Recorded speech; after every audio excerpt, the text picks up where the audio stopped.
Cet épisode est une présentation d'Intact Assurance. Salut la gang, on est en direct de la classique Motofest à La Chute et ça commence maintenant.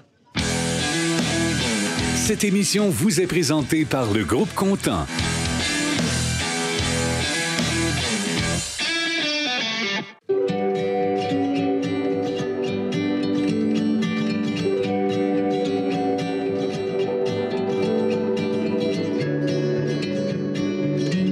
Ce qui est le fun avec la classique, c'est qu'on croise du monde qu'on connaît un peu, comme Sarah Tatine Binette. C'est la première fois? C'est ma première fois à la classique, oui. OK, puis là, tu vas rouler quoi comme moto? Un CRF 250L. OK. Puis là, quel genre de trajet que tu vas faire? T'es-tu challengé avec l'intrépide ou t'es allé un petit peu plus relax? Non, c'était ma première fois. J'ai décidé de faire la classique normale. Mais toi, Sarah, est-ce que c'est la première fois que tu fais de la moto-aventure? Moto-aventure, oui. Sinon, ça fait 13 ans que je fais de la moto de route. Fait que c'est une vraie de vraie rider. La pluie, ça te fait pas peur parce qu'aujourd'hui, il annonce un petit déluge, hein? Ouais, un petit déluge, mais je suis prête. On s'en attendait. C'est good. Ça fait juste rajouter un petit peu de spicy à l'aventure.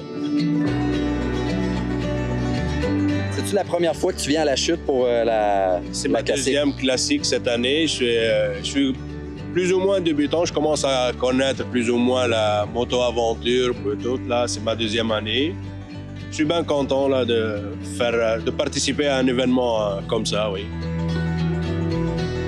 J'ai vu que tu roulais en Ninja, mais modifié pour aller rouler quand même en route. Ouais, là. écoute, modifié, je te dirais, c'est les pneus crampons parce que c'est obligatoire. Sinon, j'aurais pas le droit de participer. Puis oui, j'ai mis des petites crash bars parce que au cas où, quand je suis toute seule en gravel, petite manœuvre, comme on dit, basse vitesse. Des fois qu'elle tomberait à terre, ça coûterait pas 800$ du côté, là. Ben oui. Mais non, c'est juste, normalement, je suis solo. Puis, comme je dis souvent, je cherche pas une route de gravel, ils me trouvent, tu sais. Fait que tant qu'à revirer de bord, un moment donné, tu te dis, je fonce, je le fais. Puis là, c'est la deuxième année que je fais la classique. Ton setup est vraiment cool. J'aime ça, les gens qui sortent un peu des sentiers battus. Puis je pense que, tu sais, oui, la moto, ça fait un lien avec la moto-aventure. C'est vraiment cool. C'est toute une aventure. Puis, tu sais, l'année passée, je me suis rendue à Tuktoyaktuk. J'ai fait la Dempster Highway avec mes pneus de route en plus. Puis j'ai été faire l'Alaska aussi. Puis ça a un 19 000 km en un mois, genre un gros voyage, solo. Toujours solo. Fait que t'es plus une rider solitaire. Puis t'es utile à manger comme 600-700 km dans la journée facilement. Plus. Moi, j'essaye. Ça veut pas dire que je le fais tout le temps. Mais moi, c'est 1000 km. 1000, 1300, 1400. Je pars au petit matin ou dans la nuit. Je finis quand le soleil se couche. Puis moi, je tripe photo. Fait que j'ai pas le temps d'avoir mal au cul. J'arrête partout pour faire des photos. Je commence à aimer ça en groupe. Avec ici, là, tu sais, le fonctionnement, faire les groupes, là, de dire, OK, il y a le leader, il y a ses 4 invités. Puis après, premier arrivé, premier servi, je trouve que c'est le fun parce que même pour moi qui connais personne, ça me donne la chance de faire un truc de groupe. Tu sais, l'événement, ce qui est le fun, c'est que c'est pas une compétition à quelque part. Tu sais, c'est du point A au point B, tout le monde en sécurité. Puis, c'est ça. Fait que moi, je trouve ça très cool, ton setup. Good job. Ben, merci. Continue de t'amuser pour faire vivre cette passion-là chez toi. Quel genre de ride que tu fais? Est-ce que tu es dans la classique, l'intrépide, l'extrême? Classique plus. OK. J'ai pas checké. Moi, je suis le groupe. OK, c'est good. C'est ta combienième classique, tu me disais? Troisième classique, c'est bon. Quel coin du Québec que tu es? Laval. Laval, fait que c'est pas trop une grosse run de partir de la maison, là. Non. On a couché ici, là, mais non, ça se fait bien. Fait que, tu sais, il y a toujours des gens qui sortent un peu du lot. On a quelqu'un ici avec un bel Atricus sur son casque. Est-ce que tu as mis ça pour attirer l'attention ou tu représentes une cause? C'est vraiment pour attirer l'attention. On a notre ami Stéphane Midtown qu'on connaît tous. Stéphane, tu te sens tout seul au monde avec ton Ryker 3 roues? Écoute, les organisateurs sont super contents parce qu'ils font des circuits qui sont accessibles pour ce type de véhicule-là. C'est un gros potentiel. Ça va faire connaître au monde 3 roues qu'avec un rallye, par exemple, regarde, on est en mesure d'aller s'amuser dans des sentiers, dans des chemins un peu plus de garnottes, des chemins de terre battue, d'avoir du fun. C'est ça l'idée. Ça devrait bien aller.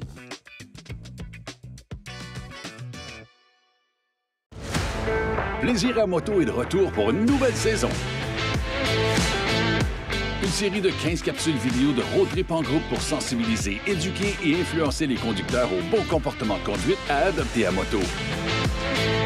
Plaisir à moto en toute sobriété, c'est la découverte que rouler en sécurité, c'est savourer pleinement chaque sensation, tout en assurant sa protection et celle des autres.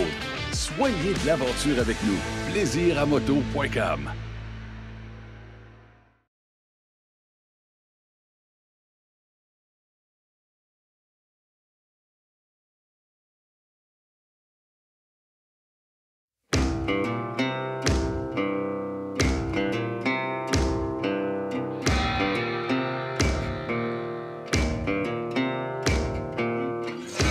La classique Motofest, ça se passe à La Chute et les différentes municipalités autour. On parle de plusieurs circuits là, de 100 à 300 quelques kilomètres. On a bien sûr des chemins de gravel, c'est ça la moto-aventure, des beaux panoramas. On a des rides qui sont un petit peu plus tranquilles comme la panoramique, la classique plus, jusqu'à l'intrépide, où est-ce qu'on peut se retrouver avec des sections inondées de sentiers. Puis avec la pluie qu'on a eue, c'était très inondé, on va dire d'un 24 à 30 pouces. Donc ça prend une moto qui est adaptée à ça. La classique Motofest, en fait, c'est le plus gros événement de moto-aventure à l'est du Canada. Donc, on parle d'un 800 motos qui participent à l'événement sur 3 jours. Donc, le vendredi, on arrive, on s'installe pour le camping. On commence ça le samedi, des rides, 400 à peu près motos. Même chose le dimanche. Donc, c'est vraiment un rassemblement qui est amical. C'est important de le dire, c'est pas une compétition, le premier qui arrive du point A au point B. On est là en groupe, on s'amuse, on a les différents tracés qui nous sont donnés. Fait que bref, tous les gens sont ici pour partager leur passion pour la moto-aventure et tout ça est possible grâce à l'équipe qui est en place, les différents bénévoles et Marc Chartrand qui mènent ça d'une main de maître.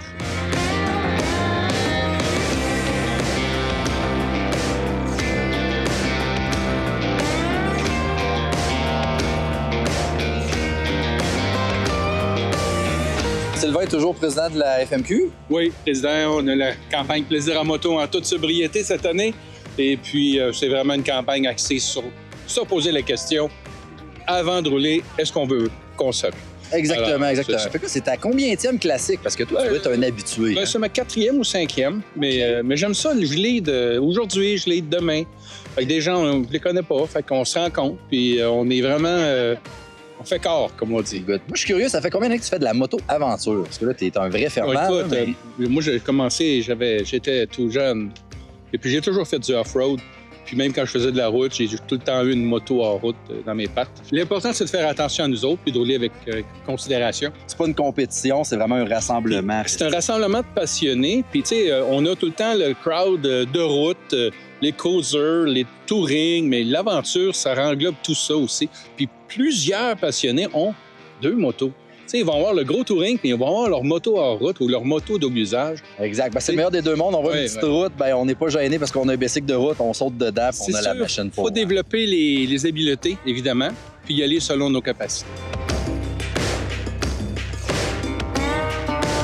Hey Stéphane, vraiment, on peut confirmer que tu es le seul 3 roues de la gang. Écoute, si ça peut donner le goût au monde de venir dans un événement comme ça avec un véhicule de ce type-là, tu sais, je pense que tout le monde s'est rendu compte que on va pas dans l'extrême. C'est sûr que c'est pas un véhicule qui est conçu pour aller dans l'extrême, mais pour rouler dans des chemins de garnottes, des chemins de terre battue. Écoute, ça fait un job incroyablement. Puis je pense que t'es un des véhicules qui attire le plus les regards. Il y en a qui ont des super motos, des super setups, mais le monde te pointe un peu du doigt. Mais ben, écoute, c'est sûr que les gens sont surpris. Il y en a pour qui ils trouvent ça drôle un peu. Tu sais, c'est qu'est-ce qu'il vient faire avec ça dans un événement comme ça. Mais en même temps, tu sais, quand on parle avec les organisateurs, eux autres, ils voient le potentiel aussi. Tu sais, ils voient le potentiel d'avoir des véhicules comme ça dans leur événement parce qu'ils ont des parcours, tu sais, ils ont des parcours qui sont beaucoup plus extrêmes, d'autres qui sont plus routiers un peu, avec un peu de chemin de gravel. Fait que ça fait un job. Ça fait un job, c'est sûr, en effet, que c'est un marché qui n'ont pas nécessairement. Fait qu'il y a de la moto-aventure au pied carré, mais on va probablement avoir de plus en plus de rikers, surtout avec des modèles là, comme le Canyon qui vient de sortir d'ailleurs. Exactement, le Canyon également.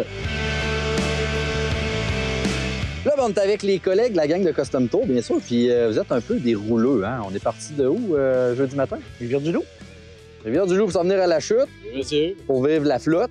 Ben, écoute, il aurait fait beau, ça aurait été mieux, mais il y a eu du fun pareil. Là, les motos que vous roulez, c'est des coups de cœur? En fait, la CF Moto, la 450, oui, très impressionnant. Belle petite moto, 2 cylindres, c'est doux. J'ai bien aimé ça, moi. Toi, Pierre, tu te fais silencieux. Ton choix de pneus, es-tu toujours convaincu? Ou... J'aurais dû prendre un peu plus agressif pour le classique. C'est sûr que quand on roule dans le gravier large, ça va.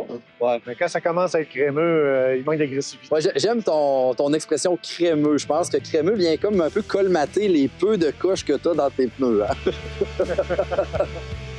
Là, si on parle de l'ambiance, là, puis de l'effet de rassemblement, comment vous trouvez ça? Ah ben moi, je pense que c'est réussi. Là. Je pense que c'est encore une belle activité, puis c'est très rassembleur. C'est pas une course pour personne, puis tout le monde a l'air d'avoir du plaisir. Même malgré la température, tout le monde a du plaisir.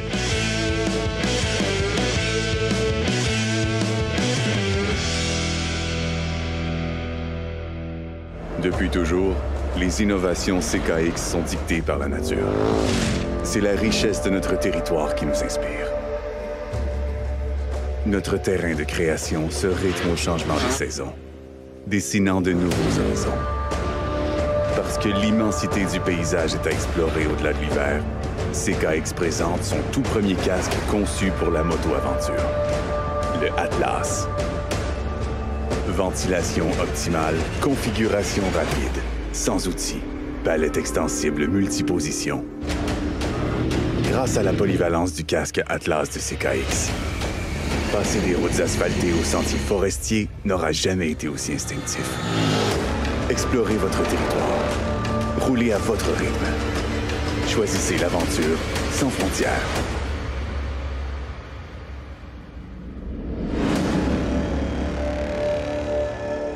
Atlas par CKX.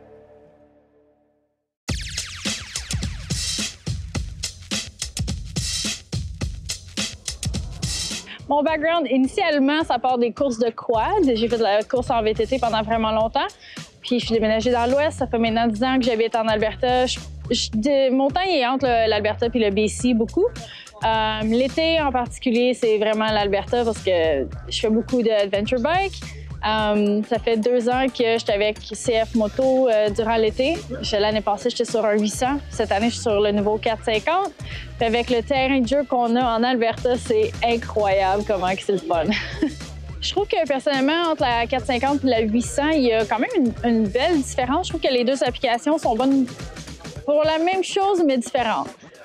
La 800, je partais sur des vraiment long rides. Je pactais ma tente, de la bouffe, tout. Là. Je partais, puis un moment donné, je voyais il y a une montagne ici, il y a une trail. Ouais, ça fait. Je montais, c'était vraiment le full adventure. Je planifiais rien. J'avais pas besoin, j'ai tellement de. La moto est quand même plus grosse. Évidemment, c'est plus pesant, donc un petit peu plus. Ça prend un petit peu plus d'agilité, je trouve, surtout sur la trail. Route, très confortable. La 450, c'est plus style motocross, moi, je trouve. C'est plus la moto de rallye. C'est très léger. Le centre de gravité est beaucoup plus bas. C'est un twin B-Line. Donc, sur la route, c'est quand même bien. C'est beaucoup mieux que les 450-500 moto style moto. Mais pour faire de la trail puis faire du terrain un peu plus technique, la 450, pour moi, c'est beaucoup plus facile. Le siège est plus bas aussi. Fait que c'est vraiment plus facile côté technique puis maniabilité. C'est juste plus léger.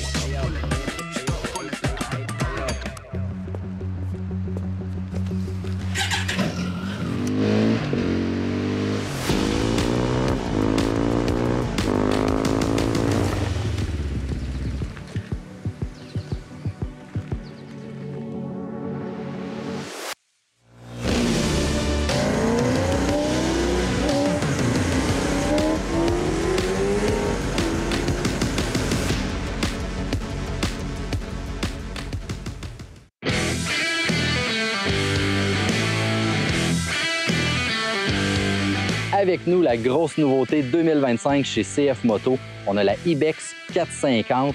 Clairement, elle était très attendue, puis on peut tout de suite vous affirmer que ça va être un franc succès.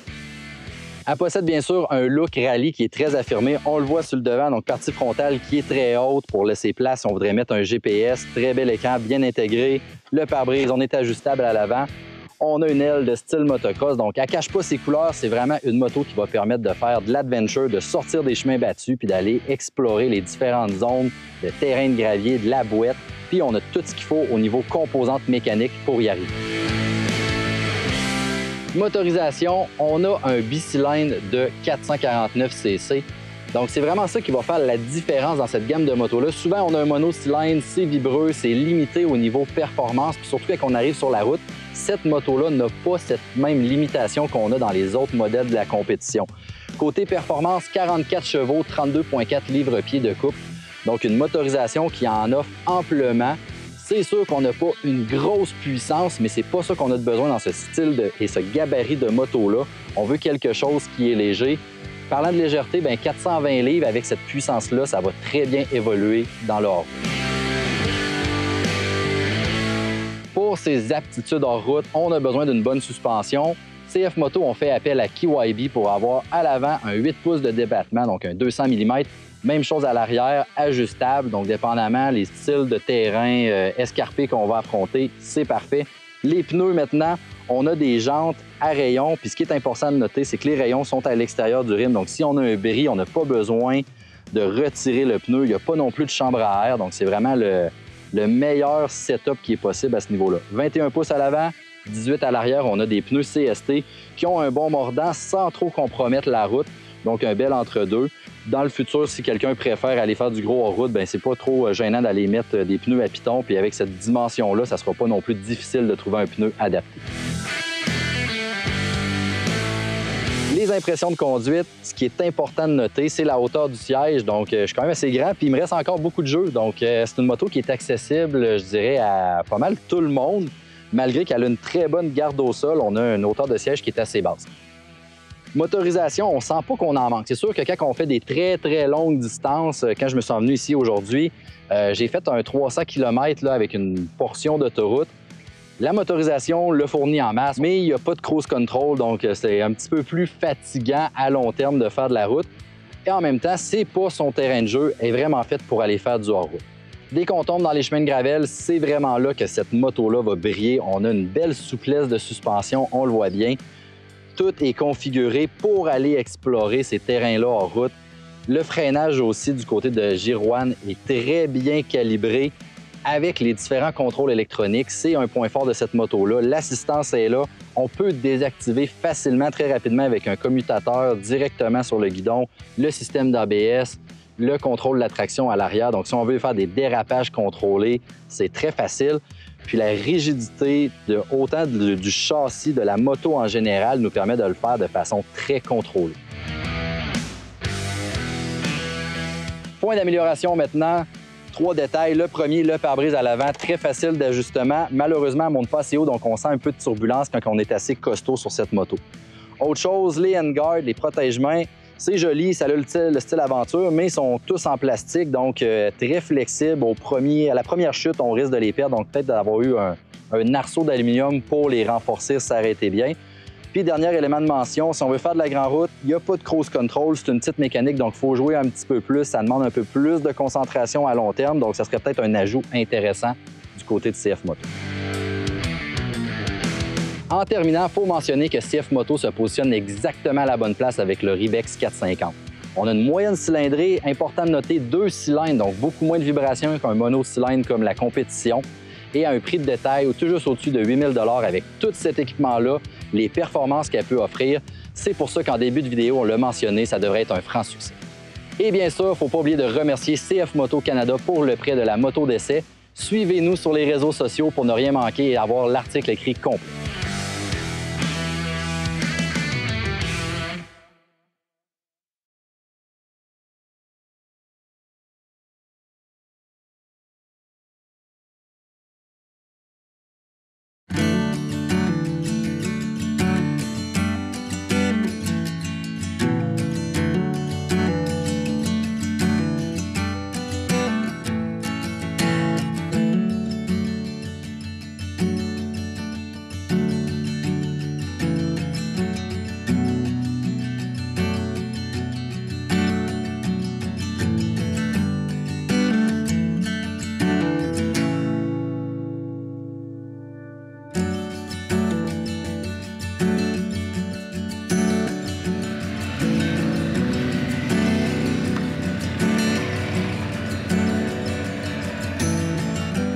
Ce qui met fin à la 17e édition de la Classique Motofest. Les boys, qu'est-ce que vous avez aimé aujourd'hui?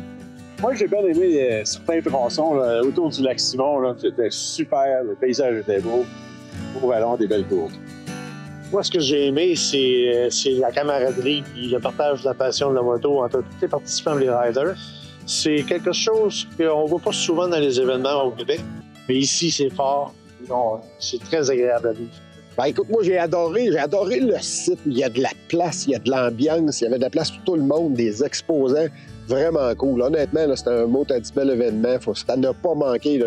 Les gens qui aiment faire du véhicule, un peu du 50-50, là, de l'aventure, là, ça vaut la peine. C'est la place pour ça. Tu l'as bien dit, à ne pas manquer l'année prochaine. Salut la gang, suivez-nous sur les réseaux sociaux pour ne rien manquer.